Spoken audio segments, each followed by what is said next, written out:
Nshuti Brigitte ntuye Gasogi nkorera ku isoko ryo ku Murindi ndi umucuruzi curuza ibintu bya electronique menya turu salvation nabonye Apostle Charles arimo asengera abantu kuri televiziyo kubera ko nanjye nari mfite ibibazo byinshi ubona bwa mbere ubonye bwa kabiri bwa gatatu mfata icyemezo cyo kuza nuko naje ahangaha ku itorero ry'agakiza kukuri nari mfite ikibazo mu kazi ageraga mu kazi nkagira uburwayi bw'ibirenge nkumva ndimo ndashya amaguru akabyimba abo dukorana nkabona nago bashaka kumvugisha kandi nta kibazo mfitanye nabo nakoranaga n'umugabo nawe nkabona dufitanye umwiryane kandi ntaho byaturutse twavuye mu rugo turi amahoro ibintu byose nkoze nkabona biranga nkibagirwa nari mfite ikibazo abakiriya kabona araje turavuganye akagenda ntagaruke kubura abakiriya gutyo nkabona aragiye ntagaruke bigatuma numva nihebye mu mutima nkahorana agahinda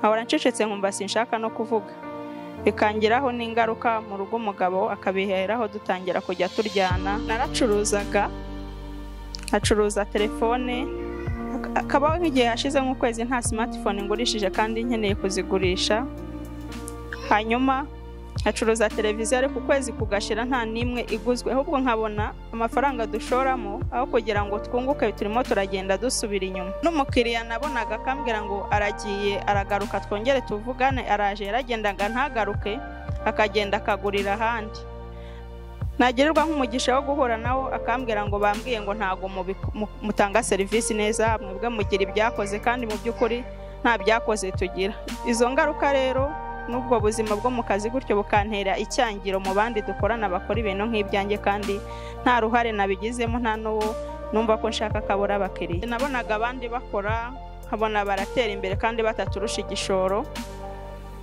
nkabona ibyabo baragurisha ariko twebwe nkabona abakiriya bese kubona n'umwe na babiri byari ikibazo ibyo bibazo rero bigatuma nkora numva mfite agahinda ko mu mutima abandi kubona bacuruza wowe udakora kandi imari uyifite n'igishoro ugifite nta kintu na kimwe udafite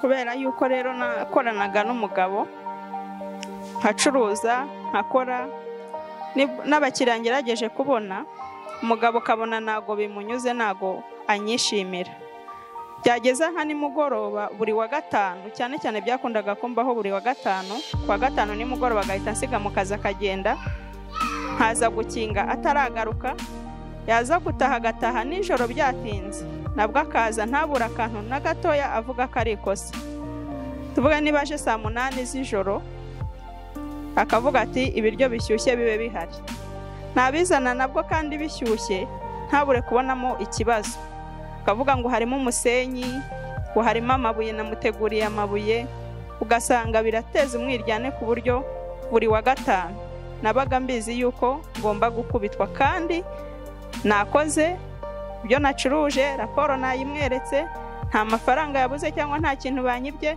kandi nyamara nakoze we adahari yagiye mu kabari ariko nkakubitwa n'ubundi bigatuma nkorana agahinda katajya gashira mu mutima wanjye buri wa gatanu induri ihora mu rugo bwari ubuzima bubabaje nkajya nibaza nicyo natwaye Imana bikanyobera uwa gatanu umwe nari ndi mu kazi ndakora bigejeje saa 11 umugabo ava mu kazi aragenda ndakomeza ndakora abandi twakoranaga barabadive ku wa gatanu nimugoroba bahitaga bajya mu isabato nsigara mu kazi ngenyine tangije muhamagara saa 3 mvuga ngo mbese nkinge ntahe tangije arambwira ngo ntegereza ndategereza saa 4 ziragera saa 5 ziragera mubwiye none se sheri dutahe nkinge nze nkurebe tugende arambwira ngo tumuka utahe numva birambabaje ndavuga nti Imana ubu buzima zabubamo kugeza ryari ko umugabo ntamusuzugura akazi ko nkakora neza serivisi ko nyitanga neza ni ibi ngibi wampitiyemo ubwo ndakinga ndataha ngeze mu rugo yaje saa 11 za mu gitondo ndakingura aza n'ubundi yasinze akimara kugera muri shambure abarambwiye ngo kira cyana cy'ikimuga sinkishaka muri iyi nzu byarambabaje cyane nahise ntekereza uburwayi bw'umwana, ntekereza n'iryo jambo ambwiye ari we wakampumurije, numva birambabaje. Ndangije ndamubwira ariko wagiye uceceka Imana itazakumva nawe ikazakumugaza kuko kubyambabaza kujya mbasunika mwese. Yarankubise, ankubita nkandagiye ku izosi, arankubita cyane bikabije. Ubundi yajyaga nkubita nkaceceka, ashyiramo radio kugira ngo tugashyiramo radio kugira ngo abana batumva cyangwa abakozi. Hanyuma haza gusohoka nihanaguye nkiyumanganya kugira ngo batamenya ibintu byabaye. Noneho naje kubona ko noneho uwo munsi ndibuze gupfa. Ndavuga nti teka mvuze induru. Icyambabaje irondo riraza, baturanyi barahurura, abantu barakomanga baruzura kwisobanura. Hanjye mvuga ukuntu nakubiswe, numvaga ari igisebo. Ndavuga nti Imana, ubu buzima wari ukwiriye kubushyiraho iherezo.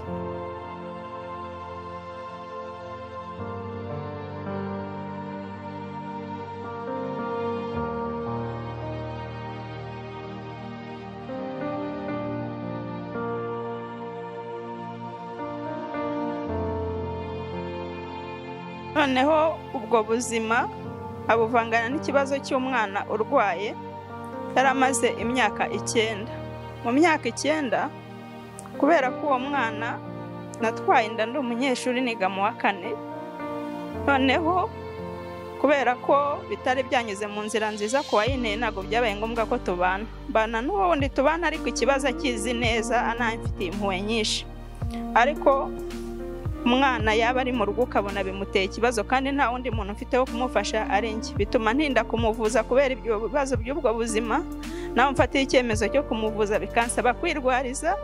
Noneho nareba ukuntu nkubitwa nko mu kazi bikanga, mfite na wa mwana urwaye uri aho, rimwe na rimwe bakanantuka yumva, nkumva binteye ikibazo cyane. Yari afite ubumuga, yari amaranye imyaka 9 bwamufashe. Natangiye kubona afite imyaka 2. Aho mujyaniye kwa muganga bambwira ko impamvu yabayeho namubyaye ndi mutoya. Noneho atinda mu nda, agira ikibazo arimo avuka kuko yavukanye ibiro 4 n'amagarama 900. Ntabwo nari mfite ubushobozi bwo kumusunika. Bambwira ko iyo biza kuba ngombwa bari buze kuba bamubaze ntagire icyo bambaze ntagire icyo kibazo. Rero nkumva n'ubwo burwayi bw'umwana binteye agahinda keshi. Muri iyo myaka 9 ntiyahagurukaga, hari kwari ugukuruza ikibuno hasi, ntawo kumuvuza mfite wo kumfasha, ngomba kwirwariza kubera ko bitumvikanaga neza mu matwi y'umugabo. Iyo umunsi yabyumvaga, ejo byarahindukaga bikaba intandaro y'amakimbirane. Akambwira ngo ntago niyumvisha ukuntu nafashe umwana ufite papa we, kandi papa we nawe nta kintu amumariye muri iyo myaka 9. Nkumva ni ikibazo gikomeye cyane, kandi umwana agahora ambwira ati mama ni wowe ugomba kumvuza, ni wowe ugomba kumfasha. Nkumva rero murana agahinda. Yari afite umugongo wihese, anywa amazi menshi cyane ku buryo yageraga ngo ni ikintu kimunyweramo mu nda. Ndabyuka namujyanye kumuvuza ahantu, barambwira ati uyu mwana nubwo wamujyana kwa muganga n'ubundi ntacyo bazamufasha. Ariko kubera ko numvaga ngomba kumujyana, ndavuga reka mujyane nta kibazo. Bamubaga amagufwa, tangije mugorora n'umugongo, ariko biranga bibi by'ubusa. Numva ntangiye gucika intege.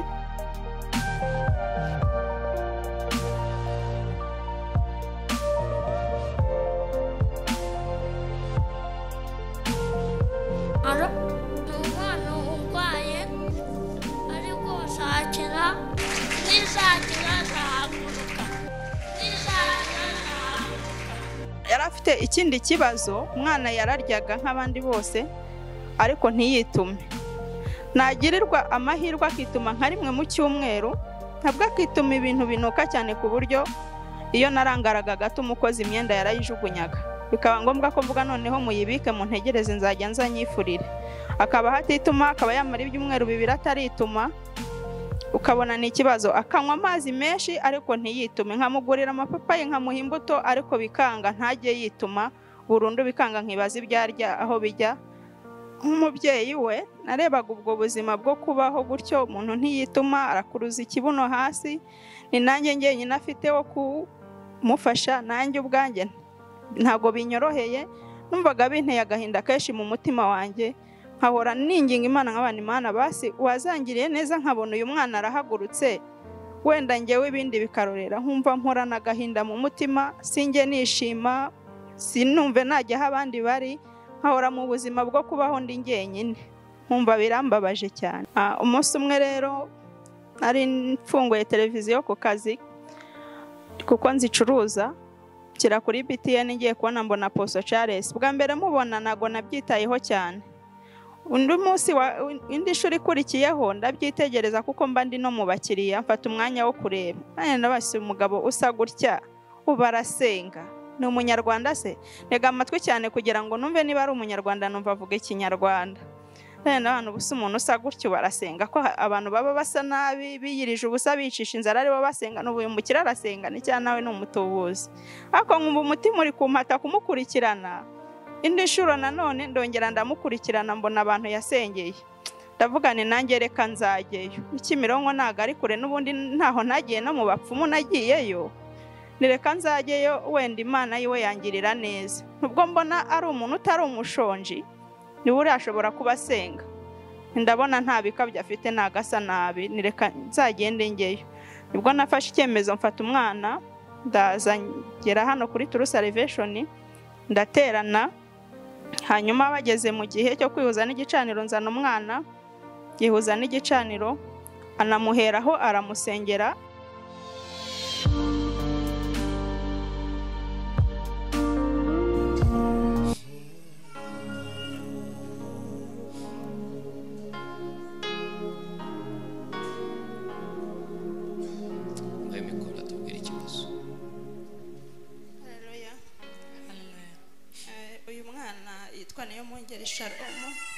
Amaze imyaka 10 adahaguruka ahari.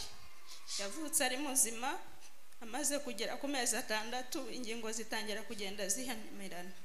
Twaramuvuje muri Gatagara, mfite rendezvous, ariko abaganga bibaza impamvu adahaguruka, amagufwa barayabaze.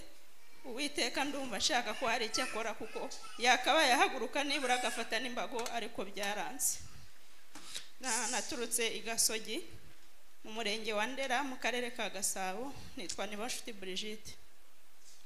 So I'm called Brigitte. This child has been handicapped for over 10 years, and I have tried to go for treatment and it has failed. I'm always at Gatagara with appointments, and they tried to operate his bones for him to stand, but until now he has failed to do so.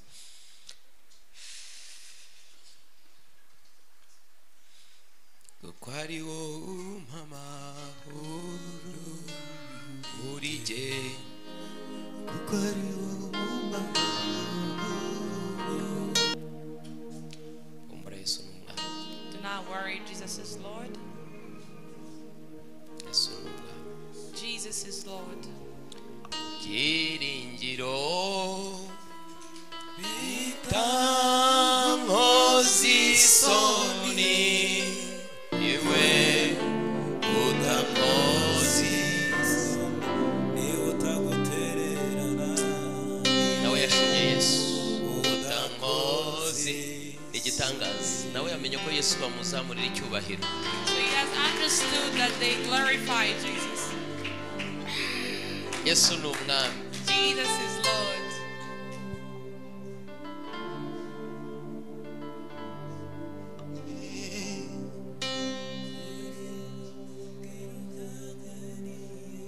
Father, in the name of Jesus, I command life. Humura mwana, humura. Life.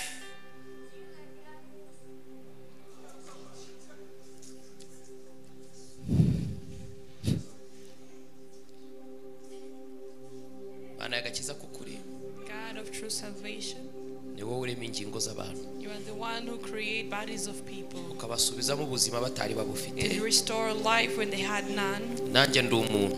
I am also a human. Ari kuri Imana. But you are God. Ndasenze ngo Mana yagakiza kukuri. I pray that God of true salvation. Uyu mwana this child umusubize mu buzima bwe. Restore his life. Mu izina rya Yesu. the name of Jesus. magufa ye asubiremo imbaraga, Strengthen his bones again. ingingo ze zibe nzima, And his body parts be well. bimenyekane mu isi no mu ijuru hose ko ari wowe Mana. So it can be known in the earth and in heaven that you are God.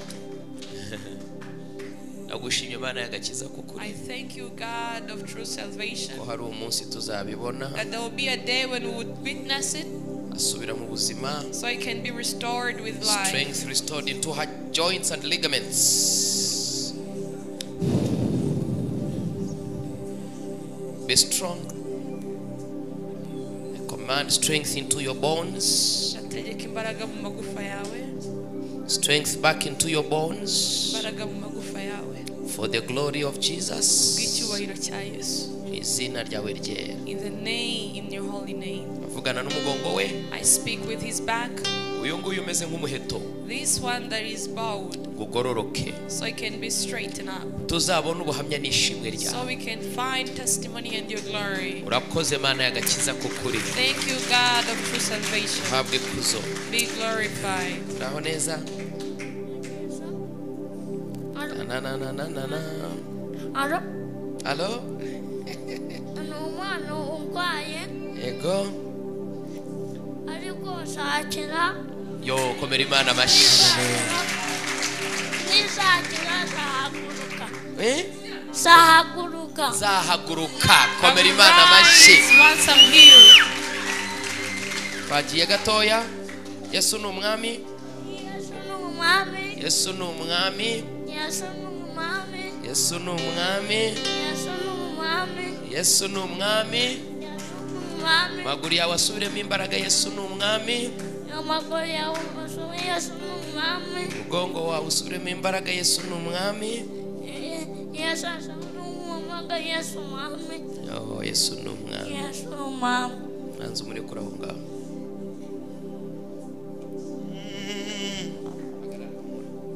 Twajyanye njye nawe. Aha, Yesu ni umwami.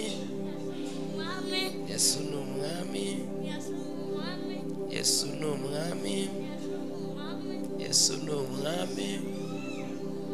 Yesu ni umwami. Yesu ni umwami. Yesu ni umwami. Tumukomere amashyi. Yesu ni umwami.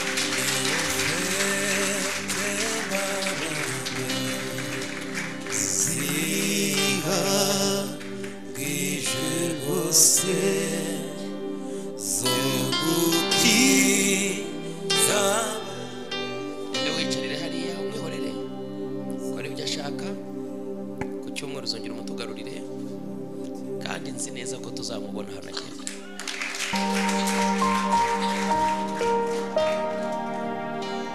Uhumure, wankunze? Yesu ni umwami. Naratashye amazi, kongera kunywa amazi cyane arabireka, akazajya anywa amazi nk'ibisanzwe, tangira kwituma nk'ibisanzwe, mbona yuko mu buzima bwe harimo impinduka. Noneho yari afite amaso yararebaga ukajya ubibona amaso arabyina, kuko bakundaga kumbwira ngo ayo maso ni ay'abadayimoni, ngo ntago areba nk'umuntu. Wabonaga ari amaso azenguruka cyane atajya ahagarara, atangira kureba neza biri normal nk'abandi bantu. Mbona yuko hari icyo Imana yamukozeho. Nkaba nshima Imana kuko maze kubonana na Apostle Charles, hari ibintu byinshi byahindutse ku buzima bwanjye, kuko nzi icyo gihe nari mfite n'uburwayi bw'amaguru, nahoraga mbyimbye ukuguru, narivuje nta hantu ntageze byaranze, ndwaye umugongo ku buryo ntajyaga nunama. Muri ubwo buzima bwo gutunga umwana umeze gutyo ntashoboye no kumufurira byari bigoye. Apostle yaransengeye, amaze kunsengera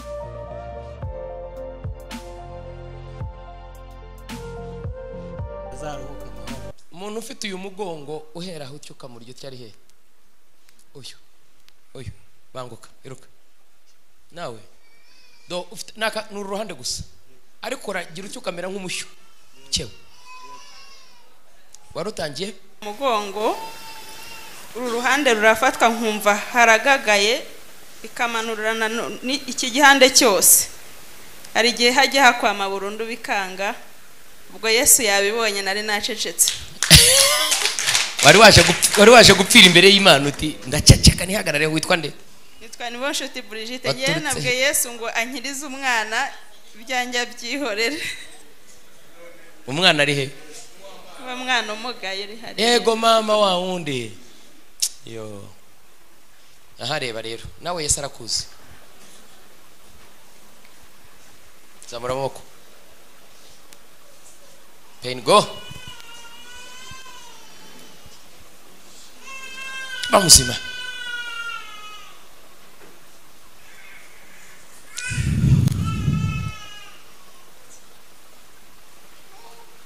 Kudashaka kugenda. Ngwino. Huti, iruka. Iruka ugenda ugaruke. In Jesus name. Be healed.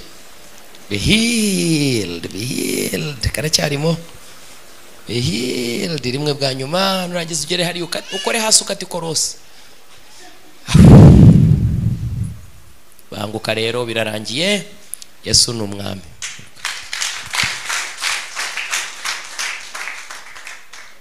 Umva meze ute? Umva meze neza kunama ngewe ndonama hano kagira ngo harimo ikintu ariko komera Yesu amashyi menshi. Ndashima Imana. Haleluya. Amen. So humura Imana izagufasha. Mbona hari ikibazo cyabaye uri muto ukurugiza umubabaro. Habaye iki?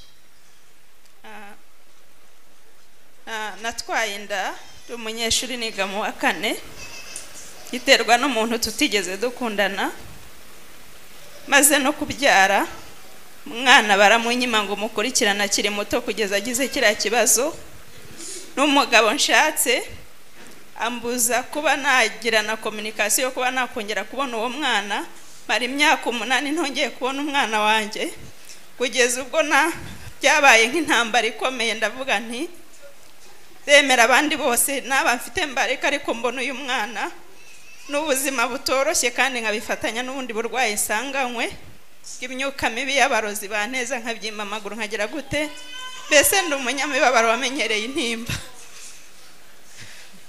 Yesu ni umwami.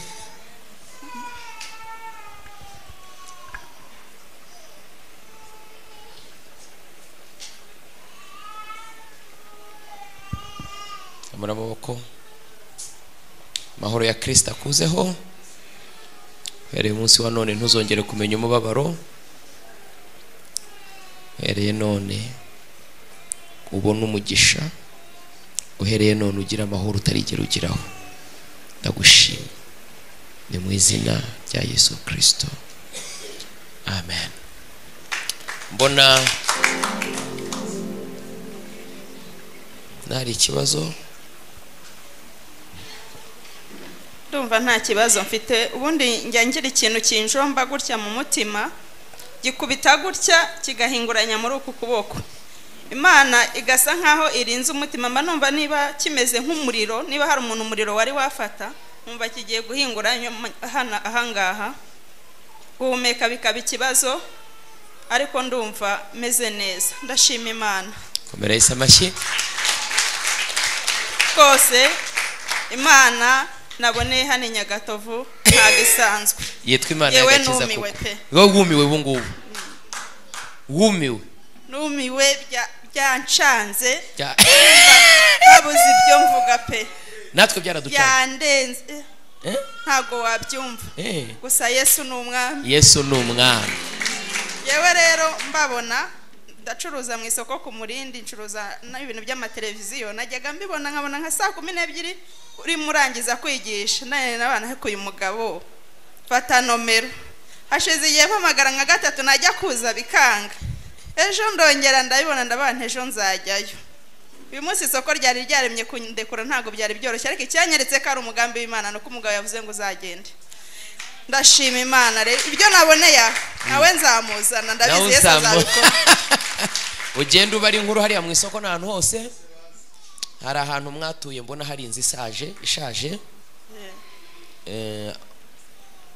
igasa nihomoka.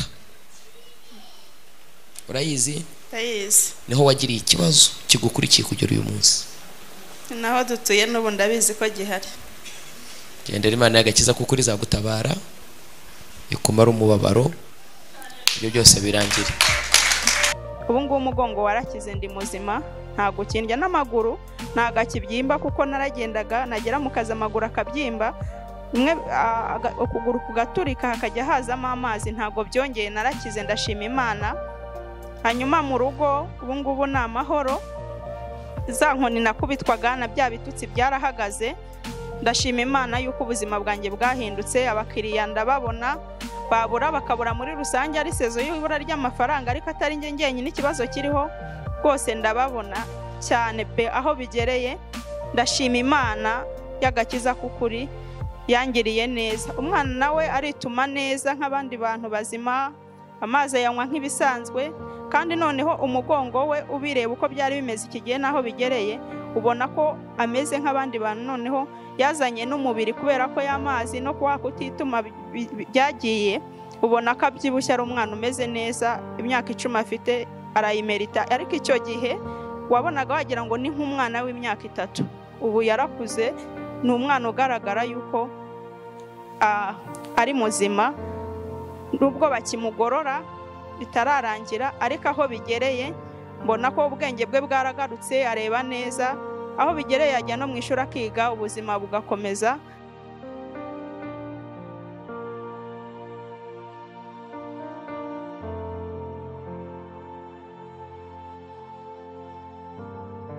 Ndashima Imana cyane yampinduriye ubuzima. Noneho mu rugo twajyaga tugira ikibazo kubaka nk'ahantu mu rugo icyobo cy'amazi cyakuzura nabanga icyobo cyuzuye umugabo kugira ngo abyumve amahana akazamuka.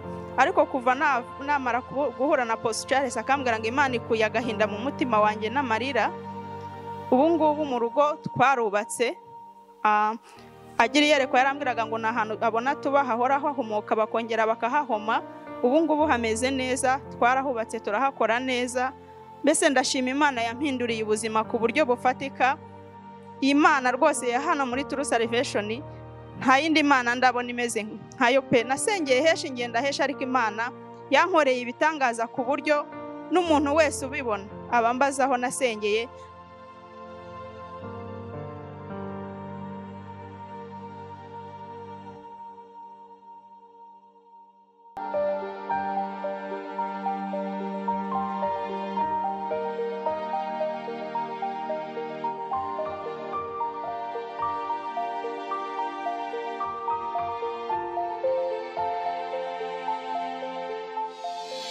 Ndashima Imana y'itorero ry'agakiza k'ukuri, ndashima Passcode. Imana igihora imuha umugisha kandi izamuhe kurama n'ukuri. Yaramuhamagaye kandi yamuhamagaye n'Imana nyamana, ndayishima.